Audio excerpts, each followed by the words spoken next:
Bonjour et bienvenue dans ce cours sur les acides et les bases. Nous verrons dans cette capsule vidéo la notion de pH, comment mesurer le pH et le plus de la troisième, c'est-à-dire par rapport à la quatrième, ce que vous devez savoir en troisième. Alors les acides et les bases, vous en trouvez au quotidien. En effet, vous en trouverez dans les produits ménagers. Quand on parle de piscine et de jacuzzi, maintenant, de plus en plus, les piscines d'été, il faut mesurer le pH pour que l'eau ne soit pas agressive pour la peau. On en parle aussi quand on a un aquarium pour s'assurer que la valeur du pH n'est pas nuisible pour les poissons qui s'y trouvent. Et on en parle aussi beaucoup dans l'environnement, notamment avec l'acidification des océans actuellement, qui est un problème pour la faune et la flore qui se trouvent dans les océans, mais aussi les pluies acides qui peuvent détruire certains écosystèmes. Alors comment savoir si une espèce chimique est acide ou basique ? C'est un peu comme la température. Pour savoir s'il fait chaud ou s'il fait froid, on utilise tout simplement un thermomètre. C'est un appareil de mesure qui nous permet d'accéder à une grandeur physique qui est la température. Ici, nous parlerons du pH, c'est-à-dire c'est une grandeur qui nous permettra de savoir si une espèce est acide ou basique. Nous la mesurerons à l'aide d'un pH mètre, qui est un appareil de mesure, à l'instar du thermomètre, mais également à l'aide d'un papier indicateur de pH. Nous le verrons plus tard. Donc le pH, c'est un nombre sans unité qui permet de définir si une espèce chimique est acide, basique ou neutre. Nous avons donc ce que l'on appelle l'échelle de pH, c'est-à-dire les valeurs que le pH peut prendre. Elles sont encadrées entre 0 et 14, et nous avons pH 7 qui est le milieu. Si vous prenez la première lettre de l'alphabet A, la deuxième lettre de l'alphabet B, et vous les mettez dans l'ordre, vous retrouvez très simplement qu'entre 0 et 7, nous avons les espèces qui sont acides. Entre 7 et 14, nous avons les bases, ou les espèces basiques. Et au milieu, nous avons les espèces qui sont ni acides ni basiques, c'est-à-dire les espèces dites neutres. Donc, nous avons les définitions suivantes à connaître. À 25 degrés Celsius, le pH en effet dépend de la température, mais à 25 degrés Celsius, donc le pH d'une solution neutre est pH égale 7. Le pH d'une solution acide est inférieur à 7, il est compris entre 0 et 7. Le pH d'une solution basique est supérieur à 7, il est compris entre 7 et 14. Pour mesurer le pH, nous pouvons utiliser donc un pH mètre ou le papier pH. Nous allons voir ici quelques exemples d'expérience. Je propose ici de mesurer le pH de différentes solutions et d'une pomme pour voir le pH du jus de la pomme. Nous avons donc du vinaigre, de l'eau de javel ici et un produit décape-four pour décaper les fours, bien entendu. Nous allons utiliser alors la mesure à l'aide du pH mètre et la mesure à l'aide du papier pH. Donc le papier pH, c'est un papier qui va réagir en fonction du pH de la solution et qui va prendre une coloration. Donc la coloration ici du papier nous permettra d'avoir une approximation du pH mesuré. On découpe tout simplement une petite bande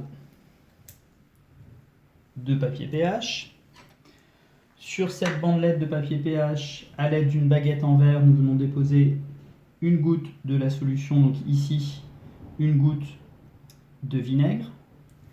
Nous voyons une coloration apparaître sur le papier et à l'aide du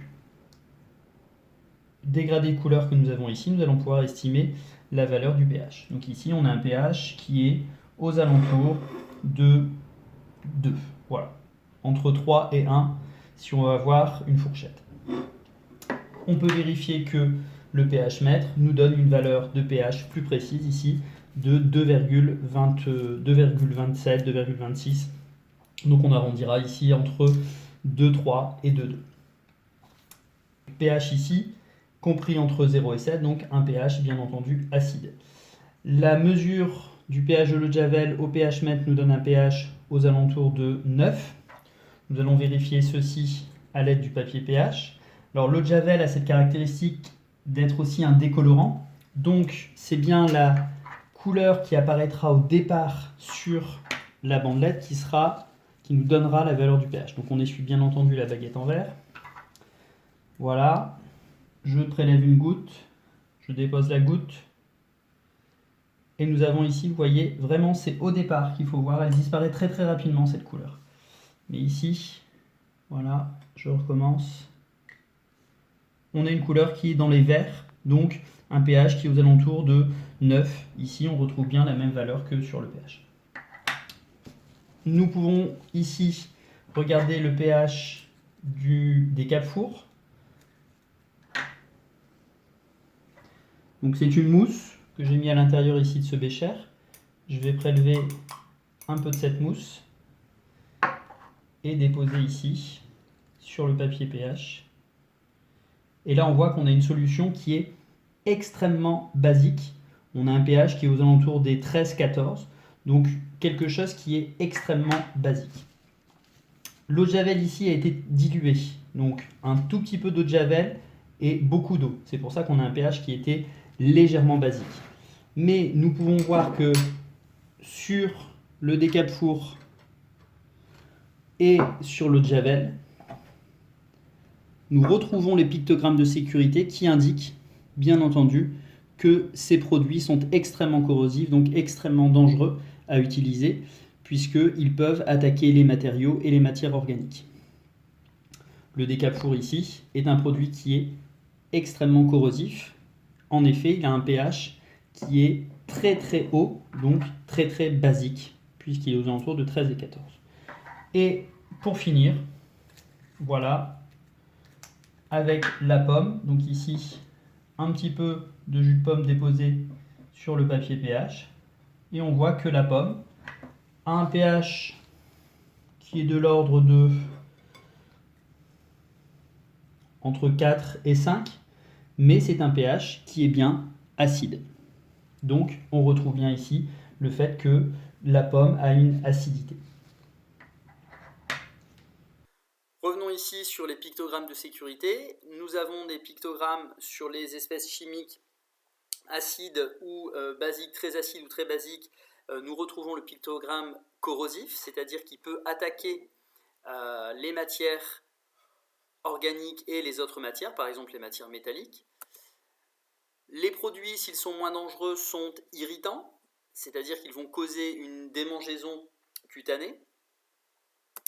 Et certains produits, notamment les produits basiques, sont des espèces chimiques nocives pour l'environnement, pour les écosystèmes, faune ou flore. Dans le cas de pictogrammes de sécurité comme corrosifs, donc des produits assez dangereux, il est nécessaire d'utiliser des équipements de protection, donc lunettes pour se protéger bien entendu les yeux, des habits adaptés, donc blouse si c'est dans un laboratoire, et des gants si les produits sont très très corrosifs. Je pense notamment par exemple aux produits que nous avons vus sur le décapeur pour les fours.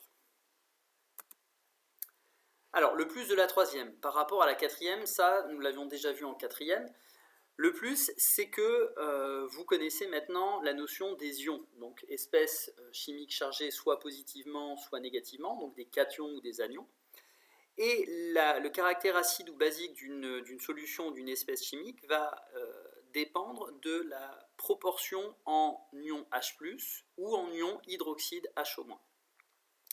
Si l'espèce est acide en solution, c'est parce qu'il y a majoritairement des ions H+, des ions hydrogène.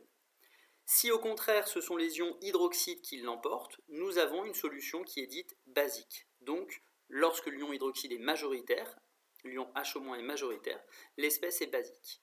Et si l'espèce est neutre, ni l'un ni l'autre l'emporte, et nous avons autant d'ions H+, que d'ions HO- en solution. Je vous remercie pour votre attention et à très bientôt.